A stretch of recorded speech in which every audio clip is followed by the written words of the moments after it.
안녕하십니까. 열린마당과 함께하는 금요일 아침입니다. 오늘 열린마당에서는요. 알쏭달쏭 OX 퀴즈 준비했습니다. 네. 분명히 알고 있는데 어디선가 들은 것 같은데 막상 답을 생각하면 헷갈리는 그런 내용들 만나게 되는데요. 그래도 알아두면 언젠가 꼭 필요한 그런 정보들이니까 꼭 챙기셨으면 좋겠습니다. 네. 오늘 주제가 어떻게 될까요? 건강이요. 건강을 건강. 주제로 본격적인 여름철을 맞아서 어떻게 우리 하루하루 일상을 건강한 시간으로 채워볼까 하는 그런 내용들 준비했는데요. 네. 예를 한번 들어볼게요. 유산균, 다이어트 음료, 맥주, 네. MSG. 네. 어떻습니까? 단어를 딱 들었을 때 느낌이? 그중 하나를 얘기하셨을 때 예. 저도 모르게 침이 꼴깍 넘어갔어요. 반갑죠. 네. 반가운 단어였고요. 네. 건강한 여름철을 나기 위해서 우리가 꼭 챙겨야 되는 정보를 OX로 만나보는 시간이니까 네. 여러분도 함께 푸시면서 그 정보들 챙겨가셨으면 좋겠습니다. 네, 먼저 오늘 패널 두 분과 함께하겠습니다. 네, 안녕하세요. 안녕하세요. 네. 감독님께서도 기분이 좋아지는 단어 딱 들으시고 있어요. 네, 자신만만해지셨죠? 정말 시원해지죠? 그것만은 제가 분명히 꼭 맞힐 것 같다. 네. 그런 생각이 들어요. 근데 정말 이 시간이 되면은 묘해요. 이 녹화 들어가기 전에, 방송 오기 전에 오늘은 내가 만점이다. 네. 다 알 것 같다. 이거. 근데 막상 들어가 보면은 헷갈리기 시작하는 거예요. 진짜 헷갈려. 그때부터. 그래서 내가 몇 문제를 맞췄는데 기억이 희미할 정도로 그냥 정신이 혼미해집니다. 근데 이 시간을 통해서 하나를 알아도 제대로 지금 알고 가야 다음에 제대로 써먹을 수 있지 않을까 그런 생각이 들어요.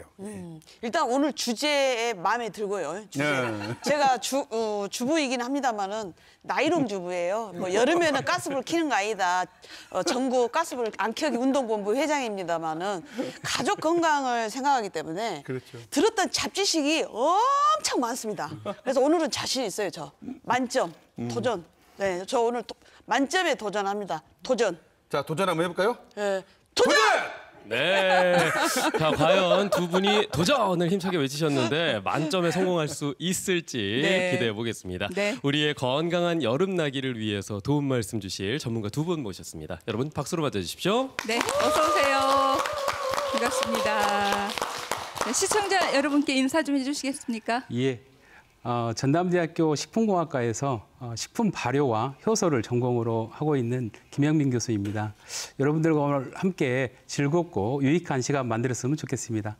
네, 네, 감사합니다. 윤정미 교수님. 네, 전남대학교 식품영양과학부 윤정미 교수입니다. 유익한 시간 되도록 하겠습니다. 예. 자, 오늘 두 분이 한 분은 식품공학과, 한 네. 분은 식품영양학과 말씀드렸는데 같은 거 아닌가요? 전공 자체가 오늘 문제처럼 약간 알쏭달쏭합니다. 네. 그러니까 저희들이 뭐 김한별 아나운서 이야기처럼 같은 그렇게 생각될 수 곳인가 있죠. 다를까 오늘 문제 낼까요?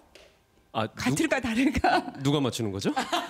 시청자 여러분이. 예. 자, 이렇게 헷갈리는 이런 내용들을 교수님께서 이 두 전공의 차이가 어떤 건지 설명을 좀 해주시겠습니까? 예, 식품공학과 식품영양학이라는 차이를 모르면은 좀 이건 비밀 사항인데요. 전남대 식품공학과 대학원 입시를 볼 때 면접이 시험 문제이기도 해서 정말요? 저는 이 질문을 여기서 답을 하게 돼서 좀 난감했습니다. 근데 그 답은 바로 입이 되겠습니다. 입이요? 예. 그래서 우리가 농업이나 수산물에 의해서 생산된 원료를 공학적으로 공장 같은 데서 많이 연구 개발을 해서 소비자들이 편리하게 먹을 수 있게 만드는 여기를 주로 공부하는 부분은 식품공학이 되겠고요. 네. 이제 일단 우리들이 먹고 나서는 네. 영양적인 가치나 성분, 그다음에 기능들을 볼 수 있는 데는 바로 식품영양학이라고 할 수 있겠습니다. 최근에는 이 두 분야가 한 분야만 열심히 공부하고 있지는 않고 서로 시너지를 내기 위해서 서로 협업을 통해서 여러 가지 공동 연구도 많이 진행하고 있고 발전하려고 서로 노력하고 있습니다. 윤정미 교수님께서도 말씀 좀 덧붙여 주신다면요. 네, 좀 너무 설명을 잘해 주셔가지고 제가 뭐 설명을 덧붙일 거 없지만 저희 영양학은 실제 식품을 먹고 나서 인체 내에서 어떤 영양소가 어떤 작용을 하는지, 그리고 부족했을 때, 너무 많이 섭취했을 때 어떤 질병에 걸리는지, 그럼 질병에 걸렸을 때 어떻게 약간 도움을 줄 수 있을지, 예방할 수 있을지를 공부한 학문이라고 할 수 있습니다. 네. 감독님 아셨습니까? 아니 저는요 솔직히 내가 오늘 처음 알았는데 내 친구 우리 저 대학 다닐 때 서클 친구가 식품영양학과 식품공학과에 다니는 친구가 따로따로 있었어요. 각각 있었어요. 있었어요. 네네. 그런데도 단 한 번도 이 그 전문적인 지식에 대해서 물어본 적이 없어요. 그래서 그냥 나는 식품영양, 식품공학 다 식품이지 이렇게 생각을 했었어요. 사실은 오늘 제대로 알았네요. 네. 오늘 제대로 알았어요. 아유 설명이 입이 기준이다라고 하는 말씀 너무 좋습니다. 네, 너무 좋습니다. 오늘 그 문제 풀고 나서 이해하는데도 정말 두 분이 설명 잘해 주실 것 같아요. 기대가 됩니다요. 예. 뭐 두 분이 설명을 하셨지만 미묘한 차이가 있고 그렇기 때문에 우리가 건강을 챙기는 데 있어서도 네. 아주 다르지만 또 자세한 내용들을 알려주실 것 같거든요. 저희가 기대해 보면서 네. OS 퀴즈로 만나보도록 하겠습니다. 먼저 첫 번째 문제는 우리 김영민 교수님께서 네. 네. 예, 첫 번째 문제는 프리바이오틱스와 프로바이오틱스는 모두 유산균이다라는 문제입니다. 네. 두 개가 다른 건가요? 저희 지난주 저는 놀랍습니다. 일단 단어가 다르잖아요. 프리바이오틱스, 프로바이오틱스. 지난주에 놀랍습니다. 저희 방송할 때 제가 네. 살짝 이렇게 말씀드린 적이 있었는데 오. 저는 두 가지 다 먹습니다라고 제가 살짝 이렇게 기억 안 나시는군요. 제가 얘기했잖아요. 저는 다른 건지도 몰랐어요. 저는 프리바이오틱스, 네. 프로바이오틱스 다 먹고 있습니다라고 이렇게 살짝 말씀을 드렸는데 이 유산균이라는 것이 지금뿐만이 아니라 핫해진 지가 그러니까 사람들에게서 관심이 좀 많아지고 네네네. 인지도가 좀 높아지고 이랬던 게 꽤 됐습니다. 지금까지도 이제 마찬가지고요. 많은 분들이 영양제 형태로 챙기고 계시는데 과연 우리가 제대로 알고 먹고 있었는지 그걸 이제 묻는 질문이죠. 네, 아니 뭐 일단 보통 저희가 뭐 전자제품 같은 거에도 좋은 네. 거에는 프로 막 이런 걸 네. 붙이잖아요. 그래서 더 좋은 바이오틱스인가 뭐 이런 생각이 들기도 하면서 전 제가 굉장히 부끄럽네요.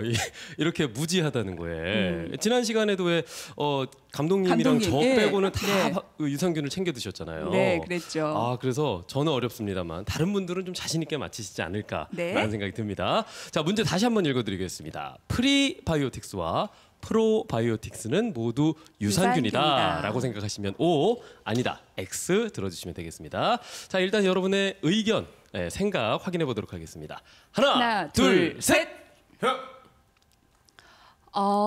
두 분만 아니라고 하셨고 모두 그래 맞다 유산균이다라고 생각을 하셨네요. 네네네. 감독님 생각부터 한번 들어볼까요? 저 프리바이오틱스도 유산균, 네, 프로바이오틱스도 유산균. 네. 두 개 다 먹으면 되는 거 아닙니까? 근데 감독님은 안 챙기신다면서요?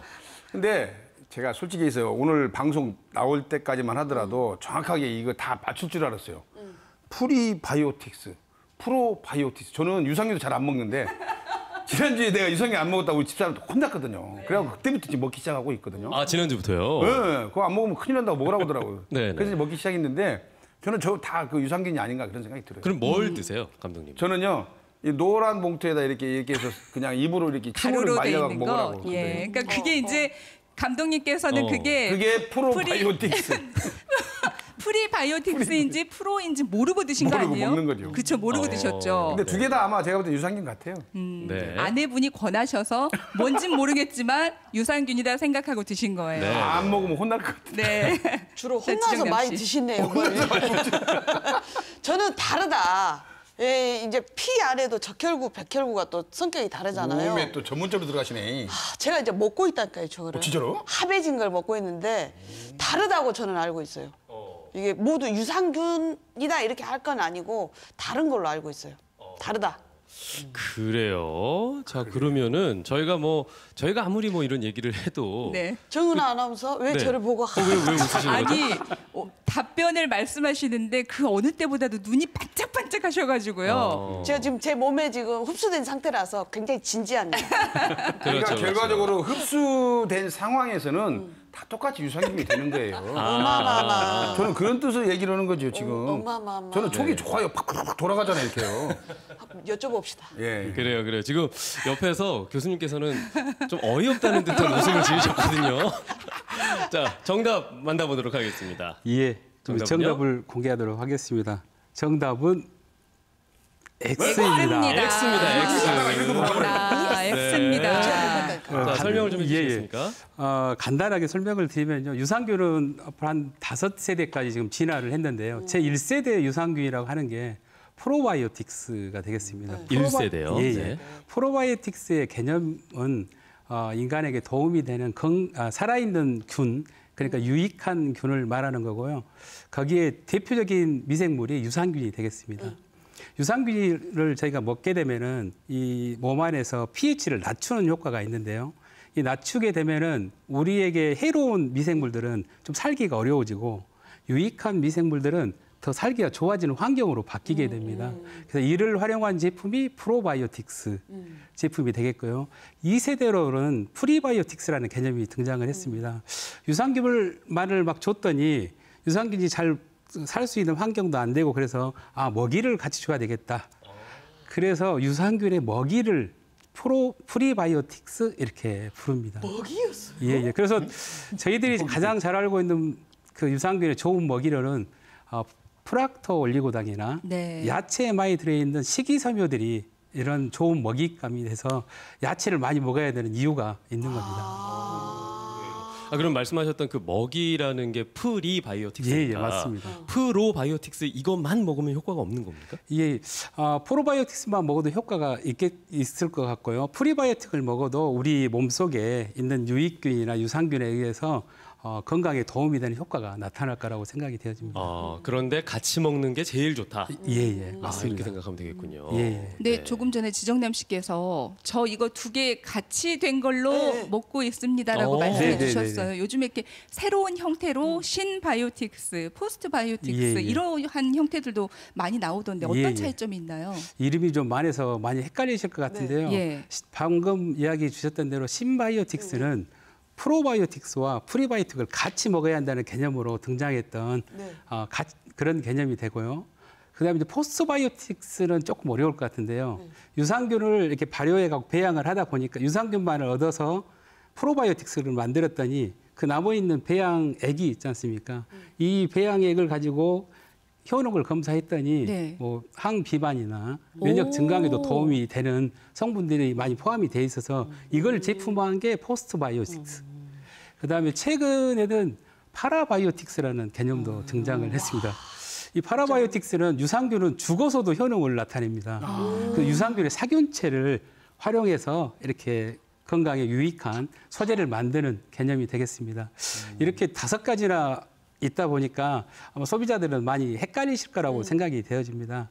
하지만 건강에 관심이 많은 여러분들이 조금만 이렇게 관심을 기울이시고 이런 개념들을 정립을 하신다고 하면은 현명한 선택에 소비가 가능할 거라고 보여집니다. 그러면 뭘 먹어야 되는 건가요? 현재에서는 신바이오틱스 정도가 가장 신바이오틱스. 좋은 제품이지 않을까라는 생각을 해봅니다. 예. 아니 1세대도 모르고 있는데 벌써 5세대까지 나왔다고 하니까 저는 왜 이렇게 무지했을까라는 생각이 들면서 감독님은 챙긴다는 거죠. 저는 안 챙기고 아내분께서. 있는데. 저는 우리 집사람이 먹으라고 해서 먹는데요. 저 사실 좀 그동안에는 배신감이 느껴집니다. 저만 빼고 챙기신다고 하니까. 예, 아니 왜냐면 지난주에 방송에서 안 먹는다 해가지고 혼났죠. 그래서 이제 그때부터 바로 먹기 시작했는데 네, 네, 네. 저는 1세대부터 5세대 신바이오틱스까지 다 먹어요. 신김치를 엄청 먹어보거든요. 방송에서 신김치만 먹으면 저 살아있는 유산균이라고 유산균이죠, 유산균이죠. 매일같이 식품영양학과 교수님이 나오셔서 말씀하셔서 저는 그 말만 듣고 신김치가 엄청 김치찌개에다가 먹고 엄청 먹어요. 네네. 그러므로 지금까지 버틴 것 같아요, 사실은. 근데 이제 앞으로 새로운 것들이 나온다고 하니까 신바이오틱스를 좀 영양제로 좀 먹어야 더 효과가 있을까 싶기는 합니다만 어떨까요? 예, 챙겨 먹읍시다. 감독님께서는 이게 좋은 식습관을 지니고 계셔서 건강하시라고 저는 생각하고 있습니다. 근데 저희들이 지금 일상생활을 하다 보면은 워낙 바쁘다 보니까 이렇게 잘 못 챙겨 먹을 때가 있는데 가끔씩은 영양제를 챙겨 드셔도 좋을 거라고 생각이 되어지고요. 또 하나 생각을 하셔야 될 부분은 김치가 아무리 그 발효식품들이 좋아도 유산균도 많고 식이섬유도 많아서 좋은데 또 이제 염분이 조금 걱정이 되지 않습니까? 그래서 이 부분을 조금만 고려하셔가지고 섭취하신다면 훨씬 더 건강한 생활을 유지하는 데 도움이 될 거라고 생각이 되어집니다. 네. 정남 씨, 앞으로 신김치 잘 챙겨서 잡수시오. 그것뿐만 아니고 신바이오틱스 자시라고. 신바이오틱스. 저 유산균 이야기 나와서 저 잠깐 교수님께 곁다리로 질문 예, 예. 하나만 드리자면 지난 시간에 이제 이 남성 두 분만 빼고 네. 지금은 저만 안 유산균을 먹고 있습니다. 유산균을 다 복용하고 있다라고 예, 예. 말씀을 하시면서 이 두 분께서 우리들은 막걸리 그 아래층에 남아 있는 이걸로 유산균이다 생각하고 복용한다 하셨거든요. 네, 네, 네. 어떻게 생각하십니까? 아까 제가 그 정의를 내렸을 때 우리 건강에 도움이 되는 살아있는 균, 그러니까 막걸리에 있는 균들도 되게 도움이 될 거라고 생각이 되어지고 좋은 그것도 습관이라고 식습관이라고 생각이 되어집니다. 네. 막걸리를 드세요. 밑에 부분은. 막걸리에 안주로는 신김치. 이렇게 해주면 괜찮겠네요. 네. 그리고 딱이 됐다. 마지막으로 제가 말씀드리고 싶은 거는 유산균은 살아서도 네. 죽어서도 이렇게 우리한테 이로운 그 효능들을 많이 보이고 있는데요. 대부분 장수 국가에 보면은 유산균이 대표적으로 그 핵심 미생물이 되어 그렇죠. 있습니다. 그러니까 네. 건강 지킴이로서 우리 유산균을 많이 섭취하는 게 좋다라고 말씀드릴 수 있겠습니다. 네. 아주 고마운 친구예요, 유산균. 네. 네. 배신감 좀 줄어들었죠? 아유 괜찮습니다. 이제 네. 저도 좀 챙기려고요. 네. 신바이오틱스. 자, 이번에는 윤정미 교수님께서 준비하신 네. 질문 한번 받아볼까요? 유산균은 반드시 아침 공복에 먹어야 한다. 네, 아마 유산균과 관련된 질문하는 것 중에 가장 많은 많이, 내용이 맞아요. 아닐까 싶습니다. 네. 언제 먹어야 되는지, 네. 아침 공복이냐, 아니면 네. 다른 때냐, 뭐 이런 말씀들 참 많이 여쭤보실 것 같아요. 그런데 아마 이 방송 보고 계시는 분들 그리고 앉아 계시는 방청객 분들도 제 짐작에는 공복에 많이 드실 거라고 생각이 들기는 해요. 네. 아니, 생각에도 보면 뭐가 음식물이 있는 것보다 네. 뭐가 비워져 있는 상태에서 먹으면은 몸에 빨리 흡수될 것 같고 뭐 이런 네. 생각. 그리고 유산균이 쉽게 죽기 때문에 네. 다른 음식이 들어오면 안 된다. 뭐 그래서 공복에 먹어야 한다라는 그런 이야기를 얼핏 들은 것 같기도 예. 합니다. 근데 자, 저희가 이런 얘기를 드리는 건 네. 힌트일 수도 있지만 방해일 함정일 수도 수도 있어요. 있어요. 잘 생각하셔야 됩니다. 네. 자, 여러분께서는 어떻게 생각을 하고 계시든지 네. 유산균은 반드시 아침 공복에 먹어야 한다. 맞다고 생각하시면 O, 아니다. 아무 때나 먹어도 된다. 공복 아니어도 된다 하시면은 X 들어주시면 되겠습니다. 네. 정답판 한번 들어볼까요? 하나, 둘, 셋. 자, OX가 나뉘었습니다. 네. 교수님 왜 제가 이걸 들었을 때 얼굴을 착 찡그리시는 거예요? 틀렸다는 얘기인가요? 지금 표정으로 아니 확인하시는 나는 이제 탁 들을 때 교수님의 표정을 보거든. 아 이러시더라고. 근데 그러면 내가 틀린 거예요 지금 이미. 바꿀까? 아니, 그러지 마세요, 그러지 마세요. 아니, 허던 대로 오셔요, 허던 대로. 일단은 네. 감독님의 생각을 네, 그러셔도 네, 여쭤볼게요. 한번 들어볼게요. 아 저는요. 지난주에 되게 또 이 지난주 얘기 나오는데 이거 안 먹었다 했잖아요. 네. 그 뒤로 사다 먹는데 공복에 먹으라고 계속 그러더라고요. 아내분이요 아니면은 우리 약사 집사람이. 아내분께서 거기 써 있어요 또. 공복에 공복에 복용하라. 먹어도 되고 그 식후에 먹어도 된다. 그러나 공복이 좋다. 뭐 이런 그런 것 같아요. 두 개 다 먹어도 되는데 네. 공복에 먹는 게 효과가 그러면 있는 X를 드셔야 되는 거 아닌가요? 거예요. 아니 공복에 먹어야 되니까. 공복에 먹어야 되니까, 오케이. 저는 네. 반드시, 절대, 네버, 이런 단어 저는 진짜 싫어해요. 아니, 살다 보면 그렇지, 반드시 그렇게 안 될 때도 그런 있고. 줄 알았어. 그럼요. 절대 그때 못 할 수도 있는데 반드시 아침 공복에 먹어야 된다. 이 주는 뉘앙스가 기분 나빠서 X. 아, 지정남 씨는 문제 자체를 파악하셨군요. 네. 질문이 반드시 이런 거. 질문이 어. 반드시 꼭 아침 공복이어야 절대 한다. 말이야. 반드시 네. 무조건 절대 뭐 이런 거. 근데 정남 씨 이걸 우리가 정확하게 해야 시청자 여러분들이 판단하기가 쉬워요. 아직 뭐 감정이 몰입이 돼가지고 뭐 막 기분 나쁜 게 나는 공복이 안 먹는다? 그건 아니에요. 결국 지금 맞다고 아, 말씀하시는 저는 이제 거예요? 아니 거의 다 맞다고 보는데. 거의 다 이건 또 뭐야? 자, 그러면 이번에는 방청객분들께서도 유산균 많이 드시고 계시니까 방청객 말씀을 한번 들어보겠습니다. X를 들고 계셨는데요. 네. 저도 반드시는 아니고 아, 네. 먹어도 되고 안 먹어도 되고 그렇게 생각하고 있습니다. 반드시는 아니다. 아니다. 네, 그렇게 생각하실 수 있죠. 네. 예. 자, 그러면 교수님 정답을 정답은요? 정답은 X입니다. X입니다. 공복에 네. 먹으면 안 사실- 되나요? 그 어쩐지 표정이 그냥 갑자기 확 질문이 약간 반드시라는 얘기가 들어가서요.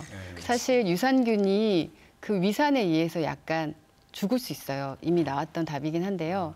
그래서 웬만하면 위산이 중화된 상태거나 위산이 분비되지 않은 상태에서 먹는 게 그러니까 효율을 조금 높일 수 있는 거죠. 그러니까 유산균이 다 죽지는 않지만 정해진 양이 장에 들어가야 장에 잘 정착하고 좋은 효능을 낼 수 있거든요. 그래서 기왕이면 음식물이 들어가면 위산이 분비가 되잖아요. 그래서 음식물이 들어가지 않은 아침 일찍 먹거나 식후에 먹어도 된다고 식약처에서 이제 이야기하고 있어요. 그런데 요즘에는 이제 코팅 제품이 많이 팔고 있어서 식후, 식전 다 괜찮습니다. 네. 그러니까 앞서 김영민 교수님도 이제 음식에서도 유산균을 네네. 좀 섭취할 수 있다는 말씀을 해주셨는데 저희가 어떤 음식들을 먹으면 좀 좋을까요? 프리바이오틱스 말씀하시는 거죠. 네, 뭐 네. 유산균과 관련된. 그러니까 저희가 이제 식이섬유라고 하는 거고요. 프리바이오틱스가 올리고당을 얘기하기도 하고 또 하나는 탄수화물. 그러니까 인체는 소화할 수 없고 분해할 수 없지만 미생물만 소화할 수 있는 그런 식이섬유를 먹어야 되는데요. 그게 보통은 통곡물, 도정하지 않은 곡물이거나 그다음에 채소, 그리고 껍질째 먹을 수 있는 과일, 그다음에 뭐 호두, 견과류 이런 것들을 먹으면 좋고요. 기왕이면 저희가 그 미생물도 먹이를 줘야 된다고 얘기했잖아요. 먹이를 줘서 우리 장내에 잘 정착해서 우리랑 같이 살 수 있게 만드는 환경을 만들어줘야 되는 거예요. 그러니까 유산균 먹는다고 해서 그 유산균이 배고픔, 굶게 해서는 안 되는 거고요. 좋은 효능을 내려면 반드시 먹이를 줘야 되고 그 식이섬유가 사실 장 점막에도 있어요. 그러니까 너무 미생물이 굶게 되면 장 점막을 갉아먹을 수도 있어요. 그런 경우엔 장 점막 손상을 올 수도 있기 때문에 적절하게 탄수화물을 섭취해 줌으로써 이렇게 장 건강을 유지할 수 있습니다. 네. 그 문제가 반드시 아침 공복이어야 한다라는 이런 네네. 문제였는데 유산균 이외에도요. 현대인들이 그 영양제를 좀 영양제? 많이 복용을 네, 하잖아요. 맞습니다. 칼슘, 비타민, 뭐 오메가3 많이 복용을 하는데 이런 영양제 복용 시간도 좀 알려주시겠어요? 그러니까 효능을 가장 높이려면 시간을 적절하게 먹는 게 좋은데 칼슘 같은 경우에는 뼈 건강 때문에 이제 먹게 되잖아요. 근데 칼슘이 잘 흡수가 되려면 적절한 산도가 필요해요. 그래서 위산이 어느 정도 있는 게 좋아요. 그렇기 때문에 식후에 먹는 게 좋죠. 근데 식후에 먹어야 되는데 그 가장 아침, 점심, 저녁 중에서 저녁 식후에 먹는 게 가장 좋은데 그 이유는 뼈 건강만 관여하는 게 아니라 근육 이완 작용도 하고요. 심신 안정에도 작용하기 때문에 일과를 끝내고 그러니까 휴식할 때 먹는다면 더 효과가 있을 겁니다. 네. 이런 것들도 좀 저희가 챙겨야 되는 정보인 것 같긴 합니다. 네, 먹는 것도 중요하지만 어떻게 네. 먹느냐. 그렇죠. 근데 그 우리 손녀딸도 보니까 이걸 먹더라고요. 이렇게. 근데 아이들을 꼬박꼬박 그 시간 맞춰서 못 먹이잖아요. 그렇다 보면 그 정량이라는 게 있는 건데 그게 이제 그때 못 먹이면 이게 좀 뒤로 밀려 나가요. 그러면 할아버지가 좀 먹을 수도 있잖아요. 이렇게. 근데 그 같이 어린이용이고 뭐 어른용이고 이렇게 구별 안 하고 같이 먹어도 괜찮은가요? 아, 유산균이요. 오. 네, 네. 유산균. 유산균이 사실은 한 종류만 들어가서 먹는 건 아니고요. 이제 시중에 팔고 있는 게 여러 종류의 유산균이 같이 들어가 있어요. 그러니까 어린이들은 기능적으로 면역을 강화하는 쪽으로 초점을 맞추는 거고요. 어른들은 장 건강에 초점을 맞추기 때문에 그 종류가 조금 다르고 약간 양의 차이가 있는 거기 때문에 크게 차이는 없습니다. 먹어도 관계는- 네, 관계 없습니다. 아, 그렇군요. 그럼 어린이용, 어른용은 이게 성분 약간의 차이가 있는가요? 균종의 차이가 있을 수 있는 균종의 거예요. 차이가. 균종의 차이, 양의 차이가 있는 거기 때문에 네. 어린이용의 장 건강을 염려하지 않은 건 아니고요. 네. 조금 면역 기능을 강화하는 쪽으로 네. 가는 거고. 예. 질문이 그렇습니다. 하나 더 있는데요. 어저께 못 먹었어요. 깜빡 잊고. 그래갖고 네네. 오늘 두 몸 털어서 먹은 거는 어쩜 저 자주 그러거든요, 아. 실은.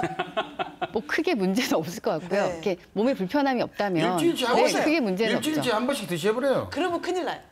아. 그러면 큰일 나요. 네, 네, 네. 근데 그 왜 항생제 같은 거 복용할 때는 네네. 유산균을 잠깐 끊어야 된다 뭐 이런 네네. 얘기도 있는데요. 그것도 같은 원리예요. 항생제에 의해서 유산균이 죽을 수가 있잖아요. 그래서 가장 중요한 적정한 양이 장까지 도달해야 되는 게 굉장히 중요한 포인트고 거기서 잘 정착해야 되는 게 문제인데 항생제에 의해서 유산균이 많이 죽을 수 있으니까 병용하지 말라는 거예요. 같이 섭취하지 말고 그렇죠. 항생제를 먹고 난 후에 잘 흡수되고 그 이후에 섭취하는 괜찮고요. 시간은 어떻게 차이나요? 한 2시간 이후에 어느 흡수가 되면 그때 유산균을 먹는 건 괜찮고요. 뭐 네. 그렇게 보면 될 것 같습니다. 예. 지금 뭐 유산균에 대해서 워낙 관심이 많으셔서 저희가 두 문제 풀었는데도 벌써 시간이 이렇게 시간이. 지났습니다. 네. 그래서 이제는 좀 문제에 집중해서 네네네. 조금 네. 스피디하게 진행하도록 하겠습니다. 네. 이번에는 아마 요즘 많이들 드실 거예요. 다이어트 음료라고 해서 뭐 제로 칼로리 이런 네. 음료와 관련된 문제거든요. 이 김영민 교수님께서 문제를 내주시기 바랍니다. 예, 그러면 문제를 내겠습니다. 제로 칼로리 음료는 칼로리가 0kcal 제품이다. 문제 알쏭달쏭하시죠? 이게 너무 쉬워 보이지만 어떻게 보면 더 함정 같기도 함정이요, 하고요. 예. 네. 제로 칼로리는 칼로리가 0kcal인 제품이다. 네. 야, 이게 갈수록 문제가 쉬운 듯 어려운 듯 오묘해집니다. 네. 네. 두 분은 드셔보셨나요 혹시? 이렇게 제로 칼로리라고 써 있는 이런 음료 혹시 먹어봤어요. 드셔보셨나요? 근데 달달하던데. 저는 어떤 거는? 솔직히 그 프로에 들어온 야구 선수 프로 입단한 네. 이후로 예. 그 이온 음료라든가 이런 것들을 먹어본 적이 없어요. 탄산 같은 거. 탄산이나 오, 술만 먹어요. 근데 맥주에는 탄산이 있는데. 맥주만 먹어요. 탄산은 맥주로 채우시는군요. 알겠습니다. 자, 그럼 일단은 저희가 OX 들어보도록 하겠습니다. 자, 제로 칼로리 음료는 칼로리가 0kcal인 제품이다. 라고 생각하시면 O, 아니다, X 들어주시면 되겠습니다.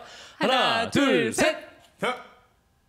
자, OX가 오가 갈렸습니다. 두 분만 계시네요. 네. 아니다라고 생각하시는 분들이 훨씬 많습니다. 일단 두 분은 갈렸어요. 네. 네. 근데 이제 그 칼로리 자체만 0이지 그 외에 들어간 물들이 어떻게 제로가 될 수 있겠어요. 저는 잘 안 먹어봐서 모르겠지만 아무래도 맹물 먹는 것보다는 그 사람들이 먹기 위해서 뭔가를 첨가를 하지 않을까 싶어요. 제로 칼로리라고는 음식 저는 갖고 그러면 못 써요. 제목을 제로 칼로리라고 했으면 0칼로리로 만들어줘야죠. 큰일 납니다. 하여튼 제 생각은 그렇습니다. 저는 5입니다. 왜 5 돼요? 예? 아니 제로 칼로리니까 제로 칼로리라고 해야죠. 음식 만드신 분들이 그거가 하면 문제를 안 잘 돼요. 읽어보세요. 잘 읽어봤어요. 예. 자, 과연 제로 칼로리 음료는 정말로 0kcal일지 네. 자, 정답 확인하겠습니다. 교수님, 예, 정답은 X. X입니다. X! 네. 자, 예, 설명 좀 해주시죠. 예, 우리 감독님이 제대로 알고 계신 것 같은데요. 그 요즘에 제로 칼로리를 하면 거의 음료계 대세라고 할 수 있습니다. 칼로리에 걱정하는 분들이 되게 많고 또 코로나 때문에 체중들이 많이 불다 보니까 네네네. 더 찾게 되는데요. 식품 성분 표시 규정상 0에서 5kcal까지는 제로로 표시를 할 수 있을 수 있습니다. 그래요. 그래서 0kcal에서 5kcal까지는 우리가 제로로 영이다. 이렇게 표시를 할 수가 있습니다. 네. 식품 회사들은 좋겠죠. 네. 근데 이런 제로 칼로리 음료에다가 많이 쓰는 네. 그런 소재들은 요즘에 그 정부 정책상 설탕을 많이 줄이려고 하는 그런 방향이어서 설탕을 대체할 수 있는 감미료, 네. 대체 감미료라고 하는데요. 이런 성분들은 설탕의 단맛보다 200배 내지 300배 맞아요. 상상이 되시는가요? 네. 설탕 200g하고 1g하고 같은 그 양을 넣어도 단맛이 비슷한 이러한 감미료들을 쓰고 있습니다. 대표적인 게 음료수 뒤에 보면은 뒤쪽을 이렇게 표시 성분물을 한번 보시면 알겠지만은 수크랄로스 네. 좀 생소하시죠? 네. 그다음에 아스파탐 그건 이거는 또 들어본 거 같으시죠? 그다음에 또 저희 또 소화 효소에서 분해가 되지 않는 난소화성 말토덱스트린 등등이 현재 음료 업계에서 많이 선호되고 있는 소재가 되겠습니다. 꼭 그렇게 어려워야 할까요, 내용들이? 이런 소재들은 이제 연구를 통해 만들다 보니까 네. 이름을 또 명명을 하지 않으면은 기존 거하고 헷갈리기 때문에 이름을 붙이다 보니까 이렇게 된 것 같습니다.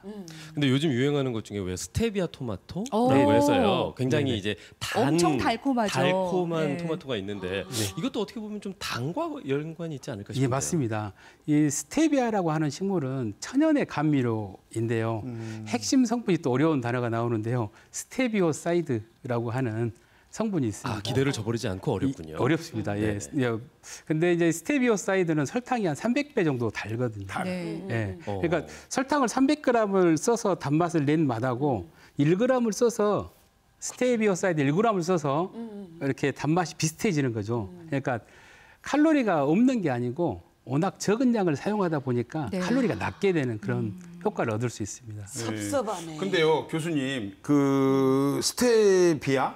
예, 예. 이게 스테비아 이 이름도 어렵네요. 예, 예. 근데 이게 이제 엄청난 그 천연 그 당분이잖아요. 예, 예, 예. 근데 만약에 이런 걸로 이제 맛을 내는 음료나 이런 것들은 당뇨 환자들 예, 예. 이런 사람들이 이거 먹어도 되는 거예요? 천연이라서 괜찮은 건가요? 예, 제 생각에는 이 당뇨 환자들이 제일 걱정하는 게 혈액에 네. 혈당치가 올라가는 그런 그렇죠. 게 가장 걱정되는데 워낙 적은 양을 먹다 보니까 혈당치를 올릴 수 있는 포도당이 없는 거죠. 그러니까 단맛은 소비자들의 기호는 맞추고 그다음에 혈당은 올라가지 않으니까 저는 좋다고 생각합니다. 아, 괜찮아요? 굉장히 좋은 오. 거네요. 네. 그러면 그 충치 예방한다고 왜 자일리터 네네. 양치한 예, 예. 다음에 또 씹으라고 하잖아요. 예, 예, 예. 근데 달아요. 저는 달아서 안 씹는데 어때요? 그렇죠. 이거? 예. 저희들 생각에 잠자기 전에 양치를 하고 단 것을 먹는다. 너무나 좀 맞지 않는 생각 같은데요. 네. 그 원인을 따져보면 조금 이해가 갑니다. 저희 충치를 일으키는 원인을 잘 따져보면요. 이 구강 내에 살고 있는 스트랩토코커스 뮤탄스라고 하는 미생물들이 설탕이나 포도당을 발효해가지고 산을 내게 됩니다. 그럼 산을 내게 돼서 여기 우리 이빨의 표면에 있는 에나멜 층을 이렇게 분해해가지고 거기에 가서 살려고 하거든요. 이 미생물들은. 그만큼 설탕과 포도당을 엄청 좋아한다는 이야기죠. 이게 충치의 원인이 되거든요. 근데 자일리톨은 달기는 설탕하고 비슷한 단맛을 내는데 이 미생물을 이용할 수가 없습니다. 그래서 발효가 안 돼서 그래요. 그래서 잠자기 전에 이렇게 먹어도 좋은 그 소재가 되는 거고요. 실험을 통해서 이 구강 건강을 위해서 좋은 소재라고 인정이 돼 있고 또 자일리톨 같은 무슨 털이 들어가는 소재들은요. 이렇게 입안에 넣게 되면은 주위의 온도를 확 뺏어가 가지고 시원해지는. 시원해지죠. 그래서 여름에 그 더울 때 물을 이렇게 마당에다 뿌려 가지고 약간 시원해지게 하는 그런 청량감을 또 가지고 있는 소재들입니다. 그래서 전 세계에서 껌류에 가장 많이 사용되고 애용되고 있는 소재가 되겠습니다. 네. 오늘 이 방송의 뒤쪽 부분만 보고 아이들이 엄마 양치하고 나서 껌 먹어도 되는데 아닙니다. 털 들어가는 네, 것만. 일반 네. 껌은 아니고요. 예, 예. 네. 자, 알쏭달쏭 OX 퀴즈 함께하고 계시는데요. 이번에 다이어트에 관심이 많은 분들을 위해서 윤정민 교수님께서 준비하신 문제 풀어보겠습니다. 네. 우유는 탄수화물 함유식품이다. 우유는 탄수화물 함유식품이다. 함유식품이다. 저희가 보통 우유 하면 이제 칼슘. 칼슘의 왕 뭐 네. 이렇게 얘기를 하잖아요. 네. 칼슘 성분이 가장 많지 않나 뭐 이런 생각이 드는데. 이것도 문제 함정인 것 같아요. 어. 함유식품이다. 아. 탄수화물이 있을 수 있다 뭐 이런 의미 아닐까요? 이 성분표를 보고 올 걸 그랬어요. 네. 자, 유제품 보통 네. 우리 뭐 단백질, 칼슘 이런 거 건강 생각할 때 많이 찾게 되고 네. 먹게 되는 것들인데 탄수화물이 과연 있을지 우유는 탄수화물 함유식품이다. 그렇다라고 생각하시면 O, 아니다라고 생각하시면 X 들어주시면 되겠습니다. 자, 생각 다 하셨죠? 하나, 둘, 셋. 네, OX 두 분은 또 갈렸습니다. 네. 이상하게 어째 저 맞은 적이 없어. 희한하네. 뭐 짜고 친 것은 아니죠. 아니에요. 예. 자, 일단 한번 네, 설명 감독님 들어보겠습니다. 생각부터. 그 탄수화물이 함유가 됐을 수가 없죠. 칼슘, 단백질 이런 것만 함유가 되죠. 그렇기 때문에 저는 X라고 했습니다. 난 자신 있게 얘기해요. 뭐라 틀지 어쩔지는 모르겠지만 자꾸 쫄리니까. 그게 뭐 칼슘의 왕 우유 이렇게 하는데 이 우유가 또 한번 해보면 완전 식품이에요. 완전 식품. 네, 완전하다는 건 뭡니까? 모든 영양소가 고루고루 있다. 그래서 탄수화물만 없다.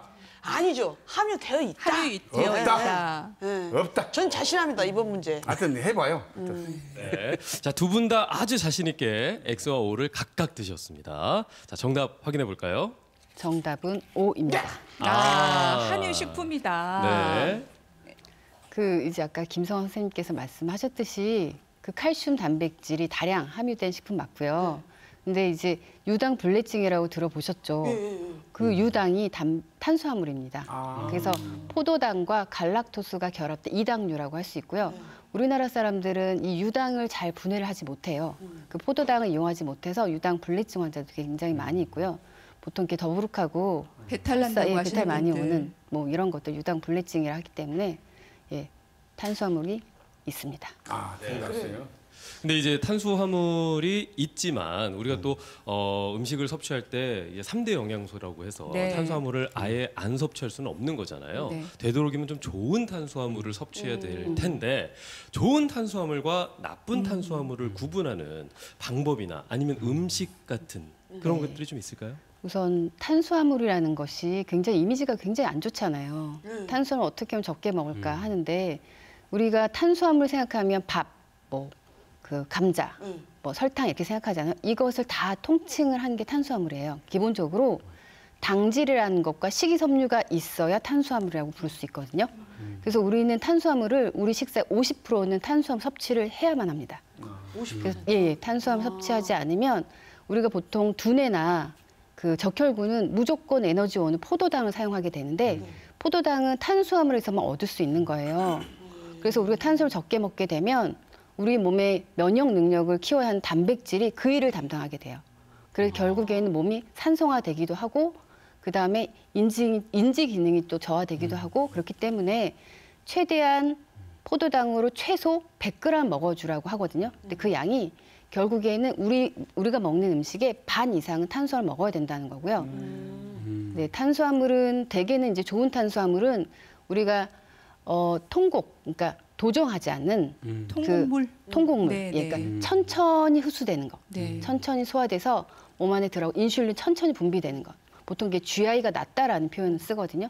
그런 음식을 많이 먹어야 되는 거고요. 나쁜 탄수화물은 금방 흡수되는 거예요. 단당류들, 첨가당 이렇게 밀가루, 밀가루 이런 것들이 굉장히 좋지 못한 탄수화물이죠. 근데 요즘 보면 이제 저탄고지, 뭐 네. 키토 다이어트라고 네. 해서 탄수화물을 좀 적게 먹는 다이어트법들도 있잖아요. 특히 뭐 당뇨가 있으신 분들은 일부러라도 그렇게 드시는 분들도 있는데 이건 좀 좋지 않은 건가요? 그 저탄고지가 이제 저희 쪽에서는 이제 약간 간질 환자들이나 약간 당뇨 환자들이 사용하는 식이요법 중에 하나인데요. 이제 고도 비만인 경우에는 짧은 기간 하면 효과가 있긴 해요. 근데 정상인들이 저탄고지를 하게 되면 그 포도당을 사용할 수 없기 때문에 인지 기능에 저해를 준다는 연구도 굉장히 많습니다. 좋지 못한 식습관이라고 볼 수 있습니다. 그러니까 좋은 탄수화물을 섭취하는 거는 이제 권장하시고 네. 나쁜 탄수화물 밀가루나 뭐 네네. 과자 이런 종류, 그다음에 뭐 좋은 탄수화물은 통곡물, 현미, 귀리 이런 것들을 추천을 네, 그렇죠. 하시겠네요. 이제 좋은 탄수화물은 우리가 탄수화물은 식이섬유가 반드시 있어야 된다고 했잖아요. 네. 그러니까 채소, 과일에서 다 얻을 수 있는 거예요. 해조류, 버섯 다 얻을 수 있기 때문에 충분히 채소, 과일을 많이 섭취한다면 우리가 먹는 거 50%는 탄수화물을 섭취할 수 있죠. 아. 네. 그러니까 이제 흔히 우리가 알고 있는 것 이외에도 네. 탄수화물이 많이 속해 있어요. 있으니까 네, 예, 네. 그렇게 섭취를 하면 된다라는 말씀이십니다. 네. 두 분 탄수화물에 대해서 궁금한 거 많으시죠? 근데 이제 저는 이제 술을 많이 마시면 살이 찐다고 그랬잖아요. 근데 술에서 탄수화물이 없는 거 아닌가요? 아. 너무 많은가요? 술이요. 술이 탄수화물이 있어요? 술이 사실 우리가 칼로리가 없다라고 얘기하잖아요. 네. 그게 아마도 우리가 empty 칼로리라는 말이 있어요. 그래서 빈 열량원이라는 이야기 때문에 칼로리가 없다라고 상상하는데요. 사실은 술은 7kcal 칼로리는 가지고 있어요. 1g당. 네. 그래서 우리가 empty 칼로리라는 말은 빈 열량원이라는 영양소는 아예 없고 칼로리만 있다는 거예요. 칼로리만 네. 영양소는 없고. 그렇죠. 그래서 도수가 가장 높을수록 또 칼로리가 굉장히 높아져요. 그래서 안주를 먹지 않고 술만 먹어도 굉장히 뱃살이 찔 수가 있죠. 그리고 네. 저는 이제 다이어트 요새 좀 필요한 것 같아서 저탄고지 하려고 그랬더니 심각하니까 그럼 미뤄야 되겠네요. 그래서 고민스러운 게 고구마를 먹을까 감자를 먹을까 고민을 좀 많이 했어요. 근데 누가 그러대요. 감자 먹으면 대때 찐다고. 언제요? 사실 칼로리는 고구마 훨씬 많아요. 2배가 더 많아요. 근데 식이섬유는 고구마 훨씬 많고요. 사실 고구마, 감자 2개 먹으면 밥 1공기거든요. 그러니까. 고구마 더 많은 거예요. 사실은 원푸드 다이어트를 이렇게 고구마, 감자로 한다고 하면 바람직하지 않죠. 왜냐하면 다른 영양소, 단백질이나 칼슘이나 이런 것들은 들어있지 않기 때문에 바람직하지 않은 거고요. 굳이 먹는다고 하면 다른 채소나 뭐 단백질 이런 것들 같이 곁들여서 먹어야 되겠죠. 고맙습니다. 네. 다이어트는 안 하는 걸로. 원래 다이어트는 내일부터. 아, 예.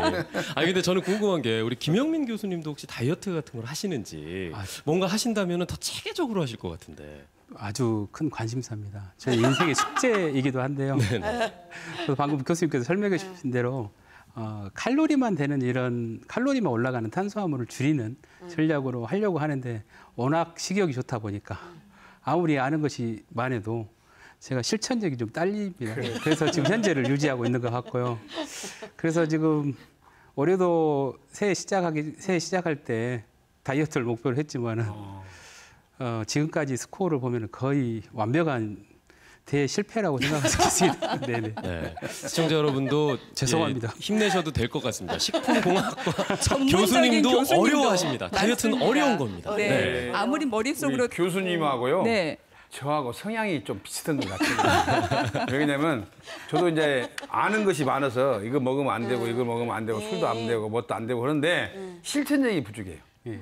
그래서 속담이 교수님 있어요. 안 것 많으면 묻고 잔 것도 많다. 이런 속담이 그래 있어요. 맞아요. 사실 아는 걸로 따지면 우리 모두가 알고 있을 겁니다. 맞아요. 정답은 알고 있어요. 네. 교수님도 어려워하시는 게 바로 다이어트입니다.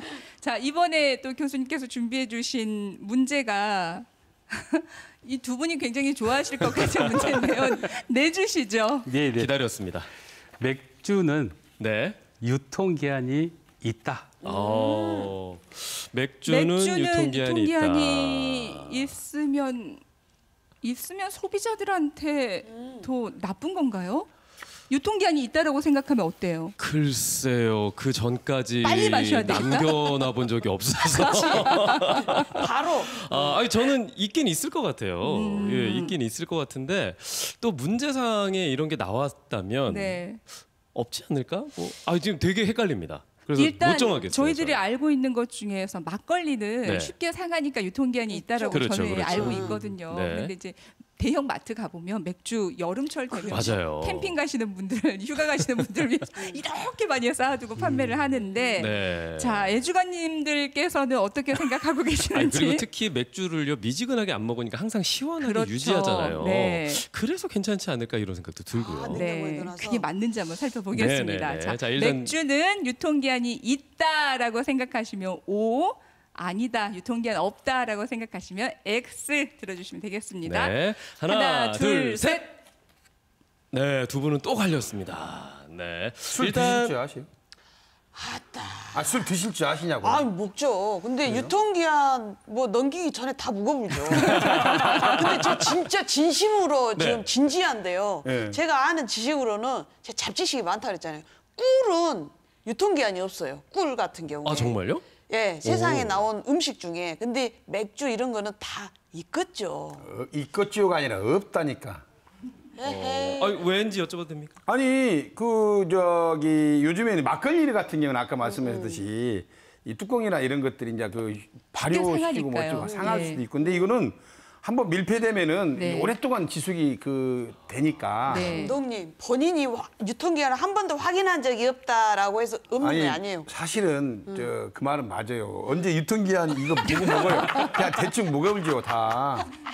네, 근데 아마 시청자분들도 맥주의 근데 없을 것 유통기한을 같아요. 유통기한을 확인하고 드시지는 않으셨을 한 것 번도 같아요. 못본것 같은데. 그렇죠. 예. 그 전에 다들 소비를 하시니까요. 그렇죠, 그렇죠. 자, 정답 확인해 보겠습니다. 예. 교수님. 아마 관심이 되게 많을 질문인 것 같은데요. 정답은 O입니다.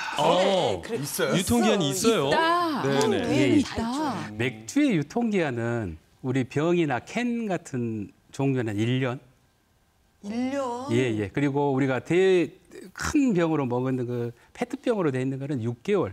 이렇게 설정이 돼 있습니다. 왜 다르죠? 이유가 있는데요. 이게 맥주의 유통기한을 설정해 놓은 이유가 그 안에 알코올 도수가 일단 소주에 비해서 너무 낮고 그리고 또 미생물이 또 살 수 있는 환경들이 성분들이 많이 함유되어 있어서 유통기한이 지나게 되면은 뭐 침전물이 생긴다든가 부요물이 생길 수 있는 이유가 있습니다. 그래서 유통기한을 설정해 놓은 거고요. 그리고 또 맥주병 보시면 또 재밌는 게 보이죠. 주로 갈색이나 뭐 청색 뭐 이런 병으로 돼 있잖아요. 맥주를 이렇게 제조할 때 보면은 보리하고 호흡을 많이 쓰게 됩니다. 쌉쌀한 맛에. 이런 성분들은 빛을 만나게 되면 산화가 돼가지고 맥주 맛을 좀 이렇게 안 좋게 만드는 품질이 떨어지는 효과를 보이게 됩니다. 그래서 이 빛을 차단하기 위해서 갈색이나 녹색으로 이렇게 차단을 하는 효과를 내기 위해서 용기에다가 그런 색을 쓰고 있고요. 근데 최근에 또 보면 그냥 이렇게 투명한 병도 있던데 네. 이런 또 생각을 하시는 분들이 계실 것 같은데요.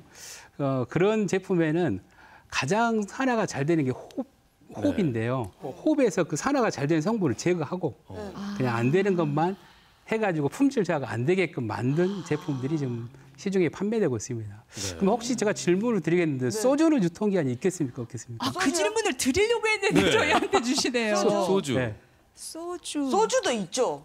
자 하나 소주 소주는 유통기한 있다 없다. 나 소주는 없다로 가봐야겠네. 예, 예. 하나, 둘, 셋. 없다. 있다. 예, 어떻습니까? 예, 답은 소주는 없습니다. 없어요. 예, 예. 희한하네, 예, 예. 그것도. 소주는 맥주하고 비교해서 알코올 함유량이 너무 높고요. 한 18도 이렇게 되니까 그 정도 되면 미생물들이 살 수가 없습니다. 네. 그리고 소주에 들어가는 성분은 거의 없다고 보시면 되는데 알코올하고 그다음에 물하고 섞여 있다고 생각하시면 될 것 같아서 예. 거기에 변질될 염려가 거의 없습니다. 그럼 짧게 이거 하나만 여쭤봐도 네. 될까요? 저는 맥주를 좋아해서 집에 생맥주 기계가 있거든요. 네. 요즘 그렇게 케그라고 하잖아요. 예, 예. 압축돼서 나와 있는 예, 예. 그런 생맥주 같은 경우에도 유통기한이 있나요? 생맥주는 유통기한이 있습니다. 아 있어요? 예. 빨리 먹어야겠네. 빨리 마셔야 됩니다. 알겠습니다. 아, 생맥주도 있다고 합니다. 빨리 먹어야 되겠습니다. 아 이거 아내분한테 동의 구하려고 지금 일부러 문제 내신 것 같은데요. 여보 빨리 시원하게 만들어. 네.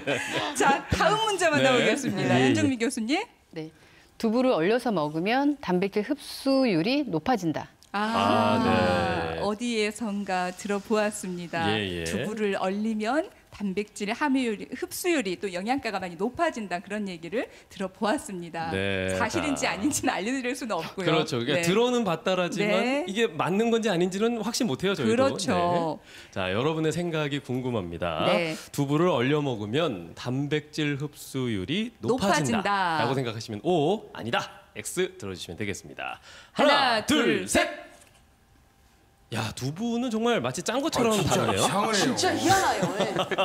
아니, 자 의견을 내보시죠. 아니, 왜 옵니까? 아니 왜 그냐면 제가 이제 그 문제를 이렇게 나왔는데 보니까 어디선가 내가 그것을 들은 것 같아. 네. 나 왜 못 들었지? 흡수율이 높고 높다고. 그래서 오늘은 이것은 내가 분명히 정남 씨한테 미리 좀 알려줘야겠다. 사실은 이렇게 하고 나왔는데 내가 미처 알려주지를 못했는데 반대로 해버렸네. 감독님 저 표정 좀 잡아주세요. 반대로 해, 반대로. 아니죠. 얼려 먹으면 맛없어요. 아니 맛이 있어요, 똑같아. 그래요? 그래요. 아, 몰라요. 왜, 난 올려서 먹어봤잖아요, 다. 맛이 없을 것 같고 영양소도 떨어질 것 같아요. 제 느낌에. 오히려. 반대로. 네, 반대로. 좀 얼렸다가 녹이면 떡도 그렇고 약간 수분이 빠지잖아요. 맛이 없어요. 냉장고 냄새 나고 보스. 그러니까 냉동을 하셔야죠. 얼리셔야죠. 그러니까 얼렸다가 이게 해동을 하면서. 맛이 오히려 맛이 없고. 그리고 오히려 영양소도 그게 떨어질 것이다. 냉동을 하면 지속이 되니까 그 맛을 본연의 맛을 그대로 가져가요. 식구들한테 살림을 어찌게 하냐 이런 소리나 듣고 보스. 예. 아닐 것 같아요. 알겠습니다. 자 그러면은 일단 저희가 뭐 왈가왈부 하는 것보다 네. 전문가의 답을 확인해 보겠습니다. 정답은 정답은? X입니다. X입니다. 네. X라고 하네요. X라고요? 맞나요? 높지 않아요. 그러니까 높고 뭐 단백질 양이 높고 이런 건 없습니다. 아, 그런 거 없어요? 예, 아, 얼리고 네. 사실 이런 얘기가 인터넷에 굉장히 많이 있고요. 얼마 전에는 약간 산업통상부의 홈페이지에도 높다, 네. 6배 높다 나왔는데요. 최근에 이제 모 대학의 연구소에서 실제 실험했는데 양은 같았고요.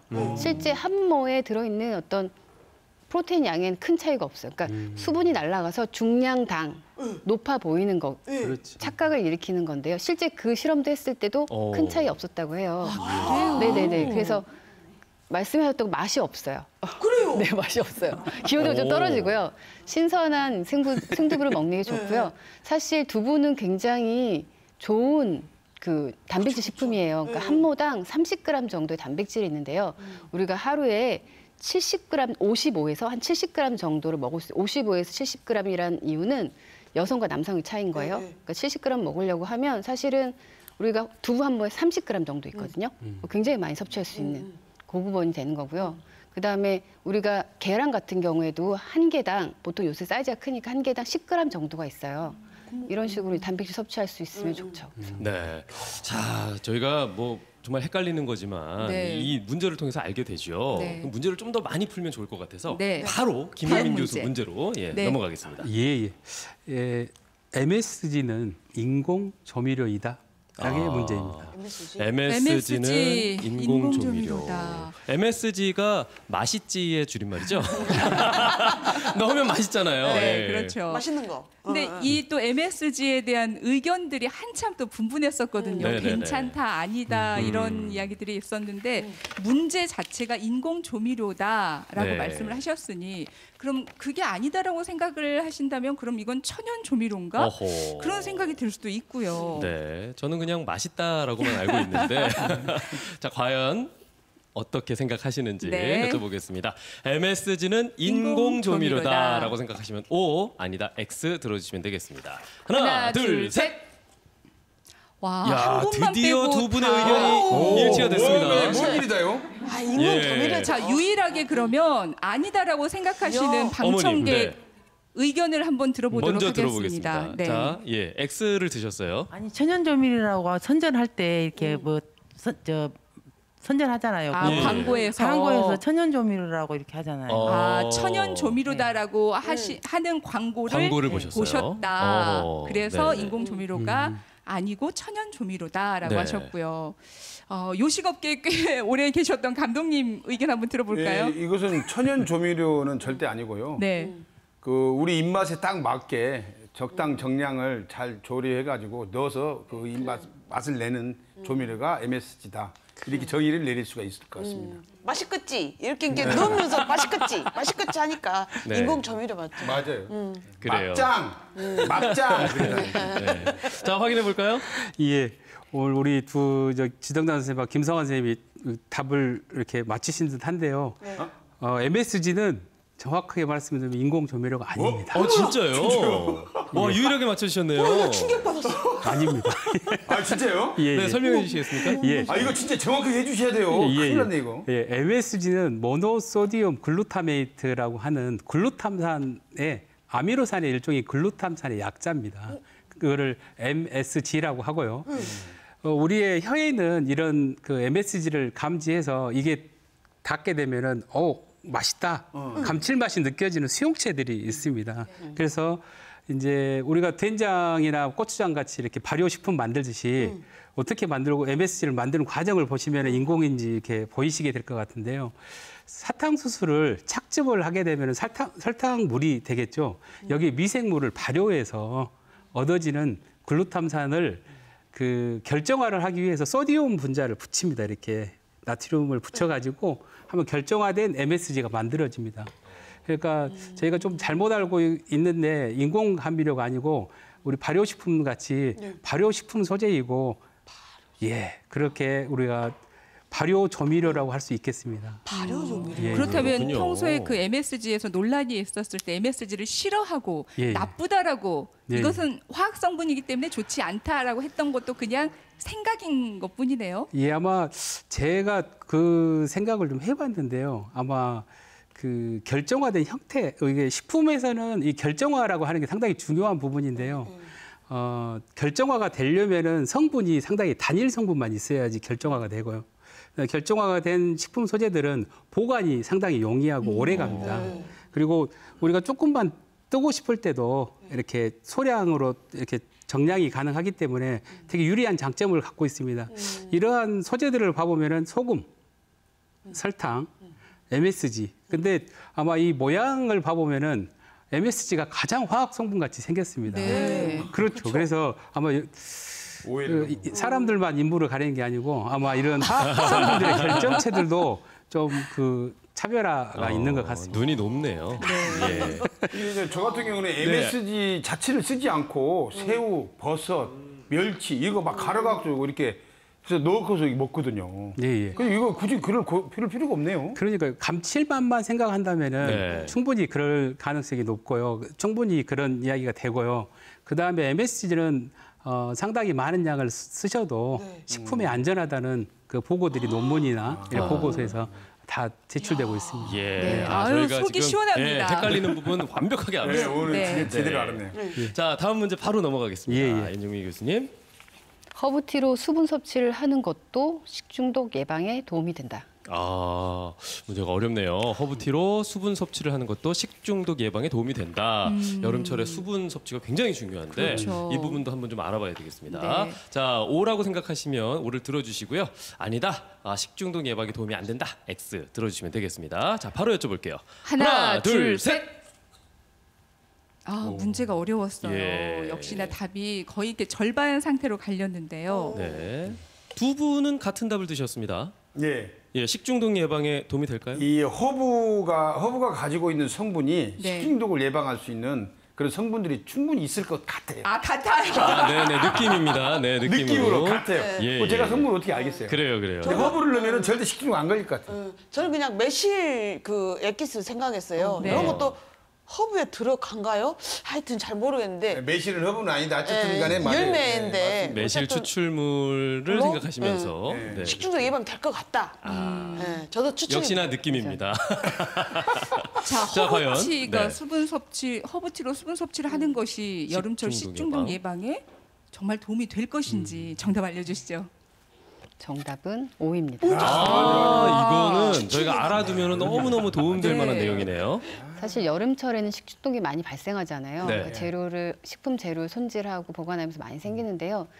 보통 이제 예방하려면 기본적으로 우리가 입속에 있는 균을 어느 정도 정화하는 게 되게 중요한데요. 예, 그래서 그 말씀하셨던 것처럼 레몬그라스나 페퍼민트나 이런 녹차에는 항균 작용이 굉장히 뛰어납니다. 그래서 그런 걸 먹으면 좋고요. 아까 매실차 얘기했잖아요. 배가 아프고 식중독에 걸렸을 때 약간의 매실차는 피크릭 엑스제라는 성분이 있어서 도움이 될 수 있습니다. 네. 특히 수분을 보충하는 게 식중독 예방에도 굉장히 도움이 된다는 말씀을 하셨는데 네. 우리가 뭐 냉장에도 적정 온도가 있겠죠. 네. 우리가 이제 냉동을 할 때 여름철에는 사실 냉장 온도, 냉동 온도는 굉장히 중요한데요. 네. 대개는 이제 여름철 식중독에 걸릴 때 그 계란에서 많이 식중독이 올 수가 있어요. 네. 근데 계란을 보관할 때 굉장히 중요한데 우리가 이제 냉장에 오래 보관하잖아요. 생각보다 계란을 오래 먹으니까. 그래서 안쪽 깊이 넣는 것이 굉장히 중요하고요. 요새 깨끗이 한다고 이렇게 달걀을 씻어서 보관하는 경우가 있어요. 그런 경우에는 사실은 우리가 머리카락에 큐티클이 있는 것처럼 이 표면 큐티클인데 그게 손상이 돼서 병원균에 오염이 될 수 있거든요. 오히려. 그런 경우에 씻지 않는 게 좋죠. 네. 묵은 김치 위에 네. 오랫동안 먹고 두지 않았을 때 오래 있었을 때 네. 이렇게 하얗게 끼는 것들 있잖아요. 네. 김치 위에 하얗게 끼는 것들 그런 것들을 어떤 분은 이거 상했으니까 먹으면 안 된다라고 하시는 분들도 있고 또 어떤 분들은 괜찮다 먹어도 된다라고 하시는 분들이 있는데 이 내용은 김영민 예, 교수님께 제가 질문을 드리겠습니다. 답변드리겠습니다. 골마지. 골마지라고 네, 하죠. 네. 예. 작년엔가 세계 김치 연구소라고 우리 광주에 있는 정부 출연 연구소에서 연구를 했거든요. 네. 그 골마지에 살고 있는 미생물들을 분리해 가지고 유전자 서열을 다 분석을 해봤더니 대부분 효모종이 있고요. 또 더 좋은 정보로는 독성을 내는 독성을 내는 인자들이 없어가지고 그 골마지가 있어도 제거하고 드셔도 전혀 문제가 없다는 네. 그 세계적인 학술지에다가 이렇게 보고를 했습니다. 그래서 제 생각에도 골마지는 그렇게 걱정 안 하시고 제거를 하고. 예, 제거하고 드시면 좋을 거라고 생각이 되어집니다. 네.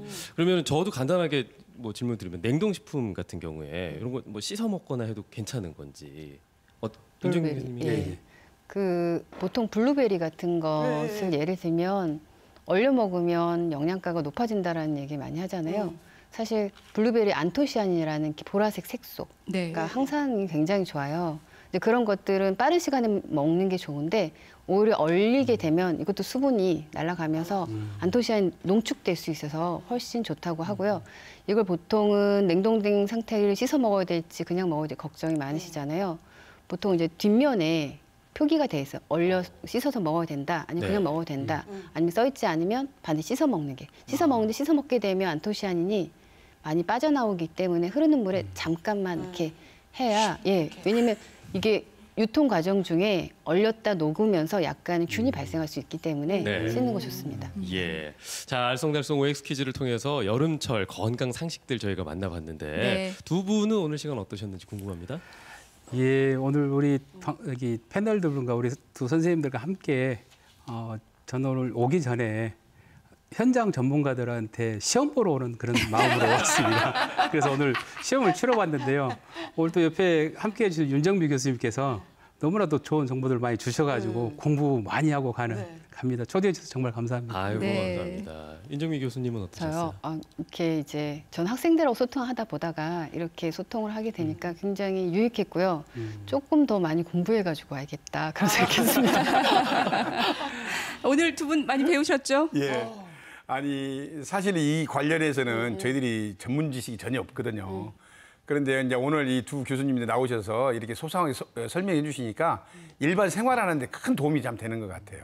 예. 저는 오늘 충격이었어요. MSG가 발효 조미료다. 네. 이거하고 소주에는 유통기한이 없다. 오늘 충격입니다. 충격이에요. 제대로 안 것 같습니다. 네. 여름철에 이제 건강과 관련된 음식과 관련된 궁금증들 그런 거 참 많은데 오늘 유익한 시간 교수님 두 분과 또 패널 두 분과 함께했습니다. 같이 인사 나누겠습니다. 고맙습니다. 네, 고맙습니다. 감사합니다. 네. 자, 오늘 여러분들의 건강을 위해서 OX 퀴즈로 함께했는데요. 네. 새롭게 알게 된 내용들이 참 많아요. 맞아요. 예, 꼭 기억하셨으면 좋겠습니다.